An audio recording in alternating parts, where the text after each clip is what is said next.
వసుదేవుడు కృష్ణుణ్ణి కారాగారం నుండి రేపల్లెలో యశోదానందుల వద్దకు చేర్చుట. దేవకీ వసుదేవులకు శ్రీకృష్ణుడు జన్మించాక వసుదేవుడు శ్రీహరి సంకల్పం చేత తాను చేయాల్సిన పనులను గ్రహించాడు. అదే సమయానికి రేపల్లెలో యశోదాదేవికి ఆడ శిశువుగా యోగమాయ జన్మించింది.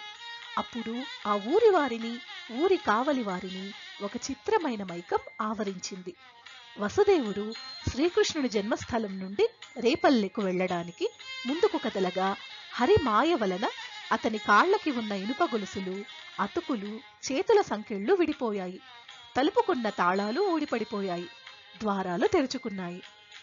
వసుదేవుడు ముందుకు ప్రయాణిస్తుండగా ఆకాశంలోని మబ్బుల నుండి వర్షం పడుతోంది. అప్పుడు ఆదిశేషుడు వారిని అనుసరిస్తూ తన పడగలు విప్పి వారు వర్షంలో తడవకుండా గొడుగులాగా పట్టాడు. వర్షం వలన ఎగిసిపడుతున్న తరంగాలతో ప్రవహిస్తున్న యమునా నది పూర్వము సీతాపతి అయిన రామునికి సముద్రం దారి ఇచ్చినట్లు దారిని ఇచ్చింది. వసుదేవుడు యమునా నదిని దాటి నందుని రేపల్లెలో ప్రవేశించాడు.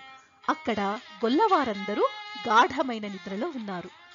వసుదేవుడు యశోదాదేవి నిద్రిస్తున్న స్థలం వద్దకు చేరి ఆమె పక్కన శ్రీకృష్ణుణ్ణి పడుకోపెట్టి అక్కడ ఉన్న యశోదాదేవి కూతురుని తీసుకుని బయలుదేరి వచ్చి ఆ ఆడ శిశువును దేవకీదేవి పక్కన పడుకోబెట్టాడు. తరువాత వసుదేవుడు అంతకు ముందు ఉన్నట్లుగా కాళ్లకు సంకెళ్లను యథాప్రకారం వేసుకున్నాడు. యశోదాదేవి కుమార్తెకు జన్మనిచ్చాక స్పృహను కోల్పోయి గాఢ నిద్రలోకి వెళ్ళింది. కనుక తను ప్రసవించిన బిడ్డ గురించి ఆమెకు ఏమీ తెలియదు. వసుదేవుడు దేవకీదేవి ఉన్న కారాగారంలో అప్పుడే పుట్టిన శిశువు ఏడుపుకు కావలిగా ఉన్న భటులు మేల్కొని వెంటనే కంసుని వద్దకు వెళ్లి దేవకీదేవి ప్రసవించిన విషయం తెలియజేశారు. వెంటనే కంసుడు కారాగారానికి బయలుదేరి వెళ్లి ఆ చిన్న పాపను సంహరించే ప్రయత్నం చేశాడు. దేవకీదేవి ఆ పాపను చంపవద్దని కంసుని వేడుకున్నది. ఆ పాప కంసుని మేనకోడలని చెప్పింది. ఆడవాళ్లని చంపడం రాజులకు తగదని కూడా చెప్పింది. ఆకాశవాణి చెప్పిందని ఇంతకు ముందు పుట్టిన పిల్లలను నీవు సంహరించావు. ఈ పాపను నాకు దూరం చేయకు అని చెప్పింది. నేనింకా నీ చెల్లెలినే కదా, ఈ పాపను నాతోనే ఉండని అని చాలా దీనంగా వేడుకుంది. కాని కంసుడు ఆ శిశువుని నేలకు వేసి కొట్టపోయాడు. కాని ఆ పాప నేలపై పడడానికి బదులు ఆకాశంలో విష్ణుమూర్తి సోదరిగా 8 చేతులతో ప్రత్యక్షమైంది. ఆకాశానికి ఎగిరిన యోగమాయ పుష్ప పరిమళాలతో, హారములు మొదలైన అలంకారాలతో ఎంతో అందంగా కనిపించింది. ఆమె 8 చేతులలో గద, శంఖము, చక్రము, పద్మము, బాణము, ధనస్సు, ఖడ్గము, శూలము ఈ 8 వెలిగిపోతున్నాయి. ఆకాశంలో విమానంలో పయనించే దేవగణాలైన సిద్ధులు, చారణులు, కిన్నెరలు, గరుడులు, గంధర్వులు మొదలైన వారు ఆమెకు స్తోత్రాలు చేశారు. అప్సరసలు నాట్యాలు చేయగా ఆమె ఎంతో సంతోషపడింది. యోగమాయ కంసుణ్ణి చూసి దేవకీదేవికి అంతకు ముందు పుట్టిన శిశువులను వధించావు. పసిబిడ్డను రాతి మీద కొట్టి వధించడానికి సిద్ధపడ్డావు.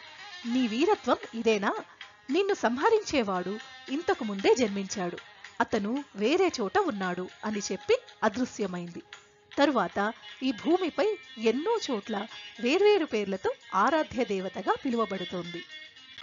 యోగమాయ పలికిన మాటలు విని కంసుడు చాలా భయపడి దేవకీ వసుదేవుల వైపు చూసి వారు దుఃఖిస్తుంటే వారితో, నేను ఘాతకుడిని, పసిపిల్లలను వధించిన మహాపాతకుడిని, బంధువులపై దుష్ట మనస్సు కలిగిన వాడిని, కోపంతో నా కళ్ళు మూసివేయబడ్డాయి. నేను బతికి ఉన్నా మరణించిన వానితో సమానమే. బ్రహ్మహత్య చేసిన పాపాత్మునిగా మీ బిడ్డలను వధించాను. అశరీరవాణి చెప్పిన మాటలు నమ్మి ఇంత పాపం చేశాను అని చెప్పి వారి సంకెళ్ళు తీసివేశాడు. దేవకీ వసుదేవులు కూడా పశ్చాత్తాపం పొందుతున్న కంసుని చూసి శాంతించారు. వసుదేవుడు కంసునితో, ప్రాణులందరూ అహంకారం వలన జ్ఞానాన్ని పోగొట్టుకుంటున్నారు. లోభం, మోహం, మదం, భయం, శత్రుత్వం, ఇష్టం, దుఃఖం, ఆవేశం మొదలైన వాటికి లోనై నీవా నేనా అని ఒకరినొకరు సంహరించుకుంటూ ఉన్నారు. అంతేకాని కంటికి కనపడుతున్న అనేక ఆకారాలలో ఉన్నది ఒకే ఒక నేను అనే ఈశ్వరుడు అని తెలుసుకోలేకుండా ఉన్నారు అన్నాడు. తరువాత దేవకీ వసుదేవుల అనుమతి తీసుకుని కంసుడు ఇంటికి వెళ్ళాడు.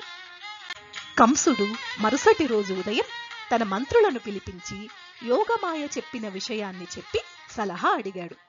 చుట్టుపక్కల ప్రాంతాలు వెతికి 10 రోజుల కిందటి వరకు పుట్టిన పసిపిల్లలను వధించమని వారు చెప్పి మమ్మల్ని ఆ పనికి ఆజ్ఞాపించండి అన్నారు.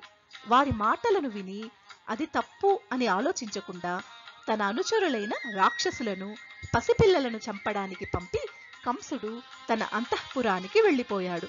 రాక్షసులు మాత్రము చుట్టుపక్కల ప్రదేశాల ప్రజలను, బ్రాహ్మణులను బాధించడం మొదలుపెట్టారు.